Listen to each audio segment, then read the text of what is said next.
warahmatullahi wabarakatuh. Perkenalkan, nama saya Meliana Lestari dengan NIM akhir 035 dari kelas 1A. Di video ini saya akan memberikan edukasi bagaimana sih cara perawatan tali pusat yang benar sehingga tidak terjadi infeksi ataupun kemerahan. Yuk simak videonya baik-baik. Permisi Bu Bidan, ini anak saya demam. Baik Bu, jadi setelah saya periksa ternyata anak ibu demam karena tali pusat di anak ibu itu mengalami kemerahan atau infeksi. Lalu apakah ibu sudah tahu bagaimana cara merawat tali pusat yang benar? Belum Bu, belum tahu. Baik, jika belum tahu, mari saya ajari ibu cara merawat tali pusat yang baik dan benar ya Bu. Ibu, baik Bu. Jadi ibu, setelah bayi lahir, tali pusat akan dipotong dan menyisakan stum atau puntung tali pusat.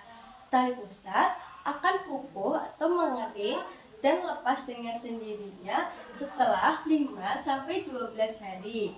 Jadi, jika tali pusat tidak dirawat dengan benar, maka ia akan mengalami infeksi. Lalu, kenapa sih tali pusat itu bisa infeksi, Bu?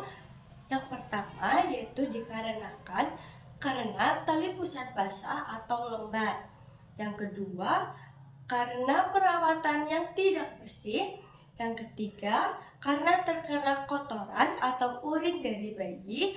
Dan yang keempat, karena tali pusat tertutup rapat oleh pakaian. Lalu seperti apa sih ciri-ciri bayi yang terkena infeksi? Yang pertama, pada tali pusat ia akan berwarna kemerahan di sekitar area tali pusat. Yang kedua, dia akan berbau. Dan yang ketiga, akan keluaran cairan seperti nanah atau bernanah. Lalu ciri-ciri pada bayi, yang pertama yaitu demam. Yang kedua, bayi tidak aktif atau kurang aktif. Yang ketiga, tentunya bayi akan rewel. Yang keempat, dia akan lemas atau seperti tidak berdaya. Izin saya video untuk edukasi ya. Jadi ini ada bayi ini baru usia sekitar 12 hari. Ini datang dengan keluhannya ini demam 38,5 derajat. Terus bayinya juga anaknya kurang aktif, nangisnya kurang kenceng. Setelah diperiksa ternyata penyebab demamnya dari sini. Penyebab demamnya ini berasal dari tali pusatnya ya. Ini kalau kita lihat nih tali pusatnya kulitnya kemerahan nih kayak gini, kulitnya merah. Kemudian ini agak bernanah ya. Terus kemudian kalau dicium pun baunya beda ya. Nah, ini adalah tali pusat yang terinfeksi yang kita sebut sebagai omfalitis ya. Terus gimana Bu Bidan cara merawat tali pusar yang benar agar anak saya tidak terkena infeksi?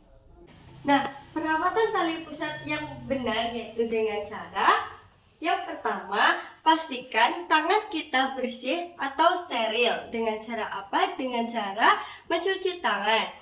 Lalu yang kedua, prinsip tali pusat yang benar yaitu dengan bersih dan kering. Ingat ya Bu, bersih dan kering. Yang ketiga, bersihkan area tali pusat pada saat setiap mandi atau saat tali pusat kotor atau lembab.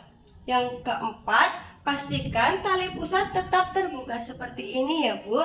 Jangan sampai tertutup popok ataupun kotor. Jadi seperti itu ya Bu. Pastikan tali pusat tetap terbuka saja seperti ini sampai dia terkelupas sendiri atau lepas sendiri. Baik Bu Bidan, terima kasih atas penjelasannya. Saya menjadi lebih paham dan juga lebih waspada nantinya. Ya, sama-sama Ibu. Jadi teman-teman, warna kemerahan pada tali pusat merupakan tanda-tanda infeksi pada tali pusat. Perawatan tali pusat yang benar yaitu dengan cara tetap menjaga tali pusat agar tetap bersih dan juga kering.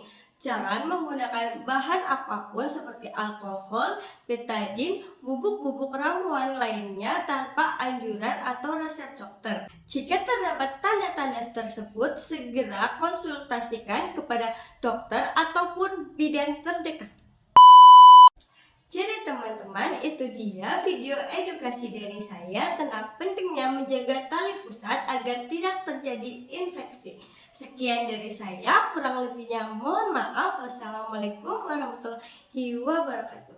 See you!